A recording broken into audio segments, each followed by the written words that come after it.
ప్రియులారా, మరొక పర్యాయము బెతెస్దా ప్రార్థన మందిరము హౌసింగ్ బోర్డ్ ద్వారా ప్రసారమయ్యే ఈ టీవీ కార్యక్రమానికి, వాక్య ప్రత్యక్షత కార్యక్రమానికి ప్రభునామములో మీకు ఆహ్వానం తెలుపుతున్నాం.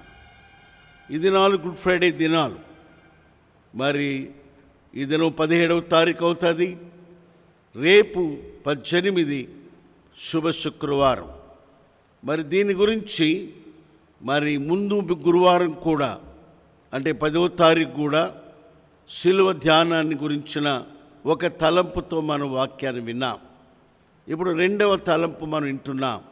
ఈ 2వ తలంపు ఏంటంటే, మరి శిలువ మేకులతో మరి గురించిన వర్తమానం. శిలువ మేకులు.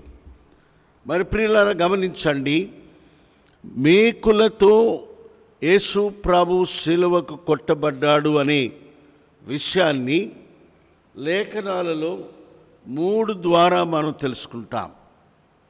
ఒకటి, తోమా యోహాను సువార్త 19వ అధ్యాయం 24వ వచనంలో మరి యేసు ప్రభువును చూచిన 10 మంది శిష్యులు మేము ప్రభువును చూచినామంటే మరి తోమా నమ్మలేదు అని అన్నాడు. మరి నేను నమ్మాలంటే నేను ఆయన మేకుల గురుతులను చూడాలా, నా వ్రేలు ఆ మేకుల గురుతుల్లో పెట్టాలా, అప్పుడే నేను నమ్ముతానన్నాడు. ఎందుకంటే తోమా మరి సాక్షాత్తు శిలువ వేయబడిన స్థలంలో మరి చూచినవాడు. యేసు ప్రభువుని మేకులతో కొట్టగా చూచినవాడు. ఎన్ని మేకులు? 3 మేకులు. 2 చేతులలో మేకులు, 2 కాళ్ళను బంధించి మేకు, 3 మేకులతో యేసు ప్రభువు శిలువకు కొట్టబడినట్టుగా మరి ఇదొక రుజువుగా మనం చూస్తాం. అంతేకాదు, పేతురు మరి అపోస్తలుల కార్యం 2వ అధ్యాయంలో పెంతెకోస్తు దినాన మరి వాక్యం చెప్తూ మరి 23వ వచనములో మరి బోధలో ఆయన చెప్పాడు, మరి మీరు ఆయనను మేకులతో శిలువకు కొట్టి సంహరించితిరి అని. అయితే అలాంటి తర్జుమా తెలుగులో లేదు. తెలుగులో ఏముంది? మరి మీరు ఆయనను మరి శిలువ వేసి సంహరించితిరని ఉంది. అయితే NIV ఇంగ్లీష్ బైబిల్స్లో చాలా వర్షన్స్ ఉన్నాయి. కింగ్ జేమ్స్ వర్షన్ అని, స్టాండర్డ్ వర్షన్ అని, NIV అంటే మరి న్యూ ఇంటర్నేషనల్ వర్షన్. ఆ బైబిల్లో మాత్రము మరి అపోస్తలుల కార్యం 2:23లో ఏమని రాయబడిందంటే, పేతురు చెప్పిన మాటల్లో nailed him to the cross, మీరు ఆయనను మరి మేకులతో శిలువకు కొట్టి సంహరించితిరనుంది. ఇది ఒక సాక్షాత్తు మరి కంటితో చూచిన సాక్ష్యము. మరి పేతురు తన ప్రసంగంలో రాస్తున్నాడు. ఆ తర్వాత పౌలు తన పత్రికలలో, కొలసీ పత్రికలో 2వ అధ్యాయంలో 13 నుంచి 15 వరకు చదివితే ఆయన కూడా అదే ప్రస్తాపన చేశాడు. ఏమన్నాడు? మనకు విరోధముగా ఉండిన పత్రము మేకులతో సిలువ కొట్టి అన్నాడు. కాబట్టి ప్రియులారా, గమనించండి, ఎందుకంటే అనేకమైన వాదాలు ఇందులో ఉన్నాయి. కాబట్టి బైబిల్ చెప్పేది యేసుక్రీస్తు ప్రభువు మరి మేకులతో శిలువకు కొట్టబడ్డాడు. సరే, ఇప్పుడు నేనేం చెప్తున్నానంటే, ఈ యొక్క విషయాన్ని అపోస్తలుడైన పౌలు దేవుడు తనకిచ్చిన వాక్య జ్ఞానము మరి వాక్య ప్రత్యక్షతను బట్టి 5 విషయాలు వివరించాడండి. ఇది చాలా ప్రాముఖ్యమైనది. ఏంటి 5 విషయాలంటే, మొదటిది, దేవుడు వ్రాతపూర్వకమైన ఆజ్ఞల వలన మన మీద రుణముగాను మనకు విరోధముగాను ఉండిన పత్రమును మేకులతో సిలువ కొట్టాడు. పత్రాన్ని కాదు సిలువ కొట్టింది, మరి యేసు ప్రభుని సిలువ కొట్టారు. అంటే ఆయన మన అనగా ఇంకో విధంగా చెప్పాలంటే మనకు విరోధముగా మరి పత్రములలో బైబిల్లో మరి ప్రకటన గ్రంథం మనం చదివితే ప్రకటన గ్రంథము 20వ అధ్యాయములో మరి ఏం రాయబడి ఉంది? 12వ వచనము చివరి మాట్లాడండి. అప్పుడు గ్రంథములు విప్పబడెను, కింద రాయబడింది, ఆ గ్రంథముల యందు రాయబడి ఉన్న వాటిని బట్టి తీర్పు జరిగింది. ప్రియులారా గమనించండి, ఇక్కడ మనం ఏం చదువుతున్నాం? మరి గ్రంథములు విప్పబడి, గ్రంథములలో పత్రాలు ఉన్నాయి. ఆ పత్రాలలో మరి మానవులు చేసిన పాపము, మరి దేవునికి ధర్మశాస్త్రానికి విరోధముగా చేసిన ప్రతి కార్యము రాయబడినట్టుగా అక్కడ రాయబడింది. పౌలు రాస్తున్నాడు ఏమని? మరి మనకు విరోధముగా ఉండిన పత్రము మన మీద రుణముగా, అనగా పాప రుణము, విరోధముగా మన అతిక్రమాలు, అవన్నీ మరి పత్రముగా మేకులతో కొట్టినట్టుకుంది. అంటే అవన్నీ కూడా యేసు ప్రభు మీద మోపబడినవి కనుక ఆ రుణమును, ఆ విరోధ పాపక్రియలను బట్టి ఆయన పాపమెరుగని ఆయన పాపముగా చేయబడ్డాడు. కాబట్టి సిలువకు మేకులతో కొట్టాల అంటే అర్థమేంటిది? పాపపు శిక్షను భరించాల. ఈ పాప శిక్షను భరించేదాన్ని పాప ప్రాయశ్చిత్తం అంటారు. మరి దేవుని వాక్యం మనం ఏం చూస్తామంటే 1 యోహాను 4:10లో దేవుడు మనల్ని ప్రేమించి తన సొంత కుమారుని మరి మన పాపము కొరకైన ప్రాయశ్చిత్తార్థ బలిగా అప్పగించాడు. కాబట్టి పాపం మంది ఆ శిక్షను బలిగా సిలువలో మేకులతో కొట్టబడినవాడు యేసుక్రీస్తు ప్రభు. అంతేకాదండి, రోమా 8:4లో మరి చక్కని మాట పౌలు రాస్తున్నాడు. ఏమని రాస్తున్నాడు? మరి దేవుడు పాప పరిహారము నిమిత్తము రోమా 8వ అధ్యాయము మరి 4లో రాయబడింది. పాప పరిహారము నిమిత్తము దేవుడు తన సొంత కుమారుని పాప శరీరాకారంతో పంపి ఆయన శరీరమందు పాపమునకు శిక్ష విధించను. అద్భుతమైన కార్యం. ఆయన శరీరమందు, మన ప్రభువైన యేసుక్రీస్తు యొక్క శరీరమందు పాపమునకు శిక్ష విధించను. అంటే ఆయన శరీరము మరి మేకులతో సిలువకు కొట్టబడింది. పౌలు అన్నాడు, అదే మనకు విరోధముగాను రుణముగాను రాయబడినటువంటి పాప పత్రం అది. కనుక ఆ సిలువను మేకులతో కొట్టడం అనేది పాప ప్రాయశ్చిత్తం, అనగా ఆ పాప శిక్షను ఆయన భరించాడు. పాపం చేసింది మనం. మరి బైబిల్లో రాయబడింది, ఆయన పాపము ఎరగలేదు, పాపము చేయలేదు, మరి ఆయనలో పాపం లేదు. 3 మాటలు ఉన్నాయండి. 2వ కొరింథీ 5వ అధ్యాయములో 21లో పాపం ఎరుగని ఆయన, హీ న్యూ నో సిన్. రెండవది మరి పేతురు రాసిన పత్రిక మరి 2వ అధ్యాయము 22లో ఉంది, ఆయన పాపము చేయలేదు. He did no sin. మూడవది ఏంటంటే యోహాను రాస్తున్నాడు, మొదటి పత్రిక 3వ అధ్యాయములో మరి 5వ వచనం రాస్తున్నాడు, ఆయన యందు పాపమేమీ లేదు.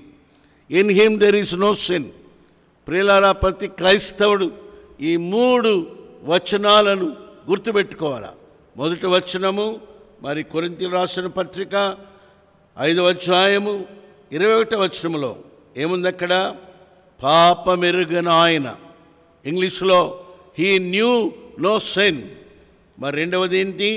పేతురు 2:22లో ఆయన పాపము చేయలేదు. He did no sin. మూడవది 1 యోహాను 3:5 ఆయన యందు పాపమేమీ లేదు. In him there is no sin. బా, అద్భుతమైన ఈ 3 మాటలు. మరి ఎందుకు సిలువకు కొట్టబడ్డాడు? మేకులతో కొట్టబడ్డాడు ఆయన. దేని కొరకు? మనకు విరోధముగా రాయబడిన రుణపత్రాను వలె మన అతిక్రమమును బట్టి ఆయన గాయపరచబడ్డాడు. మన పాప శిక్షను ఆయన భరించాడు. ఇది మొదటిది. రెండవది అక్కడ రాస్తాడు పౌలు, ఎంత జ్ఞానంగా రాస్తున్నాడో చూడండి. మేకులతో కొట్టడమే కాదు, ఆ రుణపత్రం మీద ఉన్న రాతను తుడిచివేసినాడు అని లేఖనాలు చెప్తున్నాయి. కొలసీలు రాసిన పత్రిక 2వ అధ్యాయము 13-15 కలిసిన చివరిలో దాని మీద చేరాతను తుడిచివేసి, గమనించండి. మరి రాయబడిన పాపము రుణపత్రాన్ని తుడిచివేయాలంటే దేంతో తుడిచివేయాలా? యేసు ప్రభు రక్తము చేతనే. పిల్లలు గమనించండి. మరి బోర్డు మీద ఏదన్నా రాస్తే దాన్ని డస్టర్తో తుడిపేస్తాం. మరి పెన్సిల్తో రాస్తే ఎరేజర్తో తుడిపేస్తాం. ఇంకుతో రాస్తే ఇంక్ ఎరేజర్తో తుడిపేస్తాం. అలాగా పాపము తుడిపివేయబడాలంటే దేంతో తుడిపివేయాలా? అని రాశాడు. దాని మీద చేరాతను తుడిచివేసి, అనగా మన పాపములను తుడిచివేసేది ఒకటే, అది మరి మన ప్రభు అయిన యేసు క్రీస్తు యొక్క రక్తం. ఎఫెసీయులు రాసిన పత్రిక 1వ అధ్యాయము 7వ వచనములో ఆ మాట మనం చూద్దాం. ఏం రాయబడింది? 7వ వచనములో, ఆయన రక్తము వల్ల మనకు విమోచనం, అనగా మన అపరాధములకు క్షమాపణ కలిగింది. అంటే తుడిచివేస్తే అపరాధములకు క్షమాపణ, మన పాపములకు విమోచన. మొదటిదేమో మేకులతో కొట్టడం అనేది మన పాపం కొరకైన శిక్ష, ప్రాయశ్చిత్తం జరిగిపోయింది. రెండవది మన పాపములకు క్షమాపణ, ఫర్గివ్నెస్ ఆఫ్ సిన్. అలాగే విమోచన అంటే మరి రిడెంప్షన్ ఫ్రమ్ సిన్. కనుక పత్రం మీదున్న ఆ యొక్క రాతను యేసు రక్తము తుడిపివేసినట్టుగా వాక్యంలో మనం చూస్తున్నాం. అంతేకాదు మూడవది కూడా రాస్తున్నాడు ఆయన. చాలా అద్భుతమైన రీతిలో, ఎంతో మహాజ్ఞానిగా పౌలు రాస్తున్నాడు. ఏమన్నాడు? కొలసీ 2:13-15 చివరి మాట, మనకు అడ్డము లేకుండా దానిని ఎత్తివేసి, అడ్డము లేకుండా దానిని ఎత్తివేశాడు. అంటే ఇదేం కనబడుతుంది? ఇంతకుముందు నేను చెప్పాను మీకు. మరి ప్రకటనలో 20వ అధ్యాయంలో 12వ వచనంలో గ్రంథములు తెరవబడ్డాయి. అందులో వ్రాయబడిన దాని ప్రకారము తీర్పు. ఇప్పుడు మరి రక్ష లేనివాడు, పాపం చేసి ప్రభువు నమ్మనివాడు, వాని రికార్డంతా ఆ గ్రంథాల్లో ఉన్నాయి. వానికి సంబంధించిన కాగితాలు, పత్రాలు దాంట్లో ఉన్నాయి. అయితే ఏ వ్యక్తి అయితే యేసుక్రీస్తు ప్రభునందు విశ్వాసముంచి మరి శిలువ రక్తము చేత తను మరి పాపలు క్షమించబడి తుడిచివేయబడ్డాయో, అనగా 2 జరిగినాయో, ఒకటి మేకులతో కొట్టబడటం అనేది, 2 దాని మీద రాయబడిన రాతను తుడిచివేయటం, అనగా క్రీస్తు రక్తము చేత క్షమాపణ పొంది విమోచన పొందబడతాడో, మరి అట్టి వారి రికార్డు అక్కడ లేదంట. రాశాడు దానిని ఎత్తివేసినాడంట. దేన్ని ఎత్తివేశాడు? దానిని. దేన్ని? ఏ పత్రమును మేకులతో కొట్టాడో, ఏ పత్రం మీద ఉన్న రాతను తుడిచివేశాడో ఆ పత్రము ఆ గ్రంథములలో లేదు. కాబట్టి ఏం లేదు, తీర్పు లేదు. ప్రియుడా, ఎంత అద్భుతమైన మరి ఆశీర్వాదకరమైన మాట ఇది. ఈనాడు ఎవరి పాపలు క్షమించబడియో వాడు ధన్యుడు. కారణము నీకు తీర్పు లేదు. దేవుని వాక్యం చెప్తుంది, నీవు తీర్పులో నుండి జీవములోనికి ప్రవేశించవని దేవుని వాక్యం చెప్తుంది. ఆ మాట మనం యోహాను రాసిన పత్రిక మరి 5వ అధ్యాయంలో ఆ మాట మన కొరకై మరి రాయబడినటువంటి మాట అది. యోహాను రాసిన పత్రిక మరి 5వ అధ్యాయంలో 24వ వచనములో, నా మాట విని నన్ను పంపిన వాని యందు విశ్వాసముంచువాడు నిత్య జీవము గలవాడు, వాడు తీర్పులోనికి రాక మరణములో నుండి జీవములోనికి దాటి ఉన్నాడని మీతో నిశ్చయముగా చెప్తున్నాను. ప్రభు చెప్పిన మాట ఇది. కాబట్టి మనం తీర్పులోనికి రాము. మనకు సంబంధించిన ఆ పత్రము ఆ తెరవబడిన గ్రంథాలలో లేదు. ఎందుకు లేదు? ఆయన ఆ పత్రికను ఆ పత్రమును మనకు అడ్డము లేకుండా ఎత్తేసాడు. No record of our old sin, no record of our old life. Everything is forgiven, everything was erased. Now we are passed from judgement and to life. 3 విషయాలు. అంతేకాదు 4వ విషయం రాస్తున్నాడు అక్కడ. ఏం రాస్తున్నాడు చదువుదాం. కొలసీలు రాసిన పత్రిక 2వ అధ్యాయంలో నిజముగా చాలా అద్భుతమైన ఆత్మ విషయాలు దేవుడు పౌలుకి ఇచ్చిన జ్ఞానము ద్వారా మనకు తెలియజేస్తున్నాడు. 3వది ఏంటండి, ఈ యొక్క 5 విషయాలు 3 వచనాలు ఉంది. కొలసీలు రాసిన పత్రిక 2వ అధ్యాయము 13, 14, 15 కలిసి ఉన్నాయి. ఈ 3 వచనాల్లో 5 విషయాలు. 3 చెప్పాను ఇప్పుడు, మరి 4 చెప్తున్నాను. ఏంది 4వది? మరి ఆయన ప్రధానులను అధికారులను నిరాయుధాలుగా చేసి శిలువ చేత జయోత్సాహం కలిగించాడు. ఆయన ఎవరు? యేసుక్రీస్తు ప్రభు. ఆయన ఎవరు? మనకు విరోధముగా రాయబడిన మరి పత్రమును, మరి రుణముగా ఉన్న పత్రమును, పాప పత్రమును మేకులతో తన శిలువతో కొట్టినవాడు ఆయన. ఎవరాయన? మన పత్రమును, మన పాప పత్రమును, రాయబడిన పాపములను తన స్వరక్తముతో తుడిచివేసినవాడు. 3 ఎవరాయన? ఆయన మరి మన పత్రములను మనకు అడ్డం లేకుండా, తీర్పు లేకుండా చేసేదానికి ఆ గ్రంథములో నుండి ఎత్తివేశాడు. కాబట్టి నో జడ్జిమెంట్. ఎవరాయన? 4వది ఆయన ఎవరంటే శిలువ చేత, మరలా శిలువ చేత ఏం చేశాడు? ప్రధానులను అధికారులను నిరాదాయులుగా చేశాడు. ఎవరి ప్రధానులు, ఎవరి అధికారులు? అంధకార సంబంధమైన అధికారులు.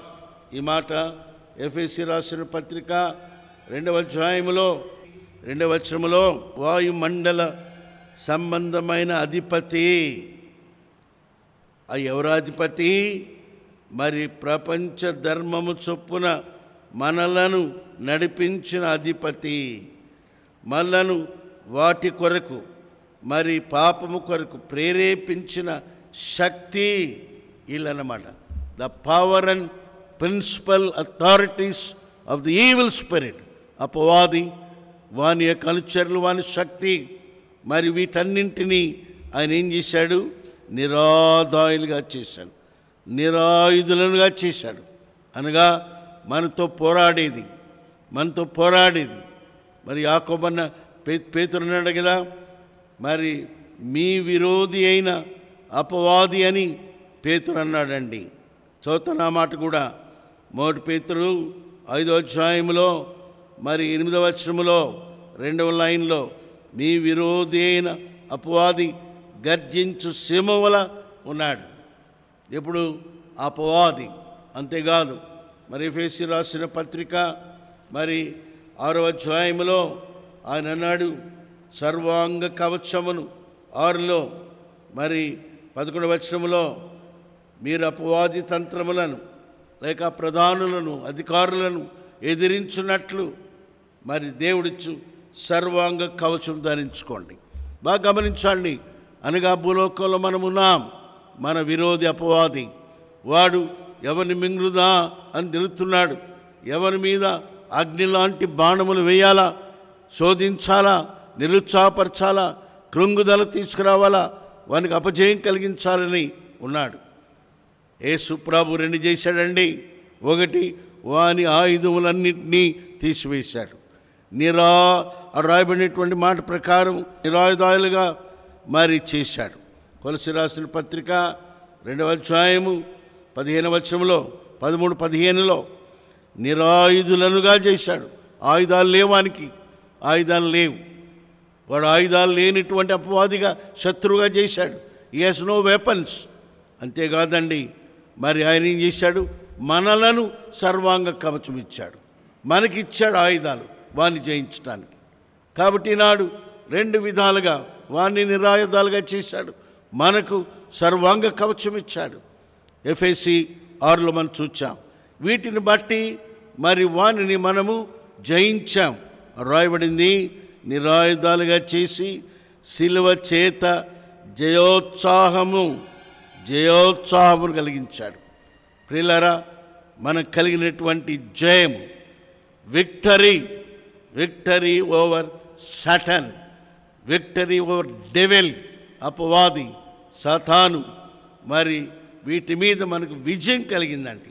అదే మాట రోమీలు రాస్తూ పౌలు అంటాడు, మనకు మరి అత్యధికమైన విజయము కలుగజేసిన దేవునికి స్తోత్రాలు అని అంటాడు. రోమా 8వ అధ్యాయము 37వ వచనంలో మనల్ని ప్రేమించిన వాని ద్వారా మనం వీటన్నింటిలో అత్యధిక విజయం పొందుతున్నాము. అత్యధిక విజయం, మోర్ దాన్ కాంకరర్స్. మామూలు విజయం కాదు ఇది, అత్యధిక విజయము పొందుతున్నాం. కాబట్టి యేసు క్రీస్తు ప్రభు ద్వారా, ఆయన శిలువలో తన ప్రాణాన్ని పెట్టడం ద్వారా మరి మనకు కలిగినటువంటి విజయం ఏంటంటే, మరి అపవాది మీద, సాతాను తంత్రుల మీద, అపవాది ప్రధానుల మీద మనకు మరి అత్యధిక విజయం కలిగింది.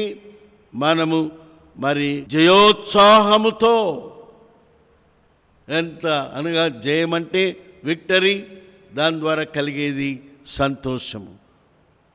కనుక ఇది 4వది. 5వది ఏంటంటే అక్కడ రాశాడు, వారిని పట్టి తెచ్చి బాహాటముగా వేడుకకు కనుపరచను. ఎంత జ్ఞానమో చూడండి.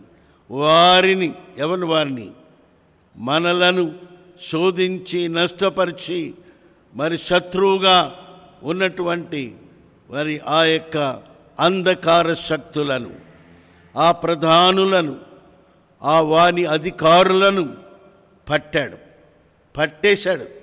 దేవర్ కాట్, ఎనిమీ ఈజ్ కాట్. శత్రువు పట్టుబడ్డాడు. పట్టి తెచ్చాడు. He was brought. తెచ్చి ఏం చేశాడు? బాహాటముగా వేడుకకు కనపరిచాడు. అంటే వేడుక అంటే ఏంది? సెలబ్రేషన్. ఒక క్రీడల్లో జయం పొందిన తర్వాత చుట్టూ స్టేడియంలో ప్రజలు చూస్తుండగా గెలిచినవాడు, మరి గెలిచిన టీము మరి వేడుగ్గా చుట్టూ తిరిగి సంతోషంతో కేకలు వేస్తారు. మరి అదే సమయంలో మీరు గమనించాలా, మరి క్రికెట్లో అయితే వాడు ఆ క్రికెట్ స్టంప్స్ని చేతబట్టుకొని పోతారు. అంటే ఏంది? అది బాహాటముగా వాటిని మేము పడగొట్టాం. వాళ్ళ క్రికెట్లో టీం యొక్క ఆ స్టంప్స్ను మేము పడగొట్టి గెలిచాం. ఇదిగో ఊరేగింపు, వేడుక, సెలబ్రేషన్. పిల్లలైనాడు మరి దేవుని బిడ్డలంగా ఇలాంటి ఊరేగింపు, ఉత్సాహము, జయము మనం కలిగిన వారంగా ఉన్నాం. కనుక ఈనాడు ఈ వేడుకను మనము కనుపరచాలా. ఎలా కనపరచాలా? లోకంలోకి వెళ్ళి జయోత్సాహంతో పాటలు పాడాలా, క్రీస్తుని గురించి అందుకొని బహిరంగ సువార్త ఇది చాలామంది చేయరు. చాలా అవసరం ఇది. క్రైస్తవులు కేవలము వారి యొక్క సంఘాలకు, ఆరాధనకు, వారి కార్యక్రమాలకు పరిమితం అవుతారు, కానీ వీధుల్లోకి వెళ్ళరు, పాటలు పాడరు, సువార్త ప్రకటించడు. యేసు ప్రభు చెప్పింది అదే. మీరు సర్వలోకమునికి వెళ్ళి ప్రకటించండి, సువార్తను ప్రకటించండి, వాక్యమును ప్రకటించండి అని సెలవిచ్చాడు. కనుక ఇలాగా ఎవరైతే సువార్తను ప్రకటించి పాటలు పాడి కేకలు వేస్తారో వారు ఈ వేడుకను జరిగించేవారండి. ఇది ఎలా కలిగింది? సిలువ చేత. కాబట్టి ఈ యొక్క గుడ్ ఫ్రైడే సందర్భంగా ఆయన సిలువ మరణము ద్వారా మనకు కలిగినటువంటి 5 గొప్ప ఆశీర్వాదాల గురించి మనం నేర్చుకున్నాం. మరొకసారి జ్ఞాపకం చేస్తున్నా, వినండి. మొదటిది, రుణపత్రమును మేకులతో కొట్టేసినాడు, అనగా అది మన పాపము కొరకైన ప్రాయశ్చిత్తాన్ని యేసు ప్రభు సిలువలో జరిగించాడు. రెండవది, రుణపత్రం మీద రాయబడిన రాతను తుడిచివేశాడు. అంటే దేంతో? పాపము తుడిచివేయబడేది యేసు ప్రభు రక్తముతో. గొర్రెపిల్ల రక్తం కాదు, కోడెల రక్తం కాదు, మరి ఏది కాదు. కేవలము అంటే ఎక్కడుంది యేసు ప్రభు రక్తము? విశ్వాసముతో, బై ఫెయిత్. ఆనాడు 2020 సంవత్సరాల క్రితము కలువరి గిరిలో శిలువ మీద కార్చిన ఆ రక్తము, ఆ 3 మేకులు కారిన రక్తము, ప్రక్కలో బల్యము, తల మీద ముళ్ళ కిరీటము, ఆ రక్తము విశ్వాసముతో ప్రతి వ్యక్తి తెచ్చుకోవాలా. ప్రభువా, నేను విశ్వాసముతో ప్రభు రక్త ప్రోక్షణకి తెచ్చుకుంటున్నాను. ఆ రక్తము నా యొక్క పత్రమును తుడిచివేసింది, స్తోత్రాలు అని చెప్పాలా. కాబట్టి అది పాప విమోచన, పాప క్షమాపణ. మూడవది ఏంది? అడ్డము లేకుండా పత్రమును ఎత్తివేశాడు, అనగా తీర్పు లేదు, తీర్పులోని జీవములోకి వెళ్ళాం. నాలుగవది, సిలువ చేత విజయోత్సాహాన్ని కలిగించాడు. ప్రధానులను, అధికారులు, సాతాను అధిపతులను ఓడించి విజయం ఇచ్చాడు. ఐదవది, ఆయన వారిని పట్టి తెచ్చి బహాటముగా వేడుకను కనపరిచాడు. అనగా దేవుని బిడ్డలంగా ఈనాడు ఈ వేడుకను ప్రజలకు తెలియపరుస్తూ, పాటలు పాడుతూ, సువార్త ప్రకటిస్తూ వేడుకను జరుపుకోవలసిన పరిస్థితిలో మళ్ళించాడు. అంతేగాని ఏడుస్తూ ఇంట్లో కూర్చొని దుఃఖపడి, no, we are made more than conquerors. మనము అత్యధిక విజయం పొందిన వారం. దేవునికి స్తోత్రాలు. అలాంటి 5 అనుభవాలు మీ జీవితంలో మీరు పొందాలని ప్రార్థన చేస్తున్నాం. ప్రేమగల తండ్రి, మీకు స్తోత్రాలు నాయన. ఈ యొక్క గుడ్ ఫ్రైడే సందర్భంగా ఇవ్వబడిన యొక్క వర్తమానాన్ని మీరు దీవించండి. కొలసీ పత్రిక 2వ అధ్యాయము 13, 14, 15 3 వచనాల్లో 5 విషయాలు సిలువ ద్వారా, ఆయన మేకులతో కొట్టుబట్టు ద్వారా మాకు కలిగిన 5 గొప్ప ఆత్మీయమైన అనుభవాలు, దీవెనలు. దేవా, మీకు స్తోత్రాలు. ఎవరైతే ఎరుములోకి రాలేదో మీరే తీసుకొనమని ప్రార్థిస్తున్నాం. లోకములో మాకు విజయం కలిగించండి, జయం కలిగించండి. యేసు ప్రభు పరిశుద్ధ నామములో స్తుతించి ప్రార్థిస్తున్నాము తండ్రి. Amen, amen.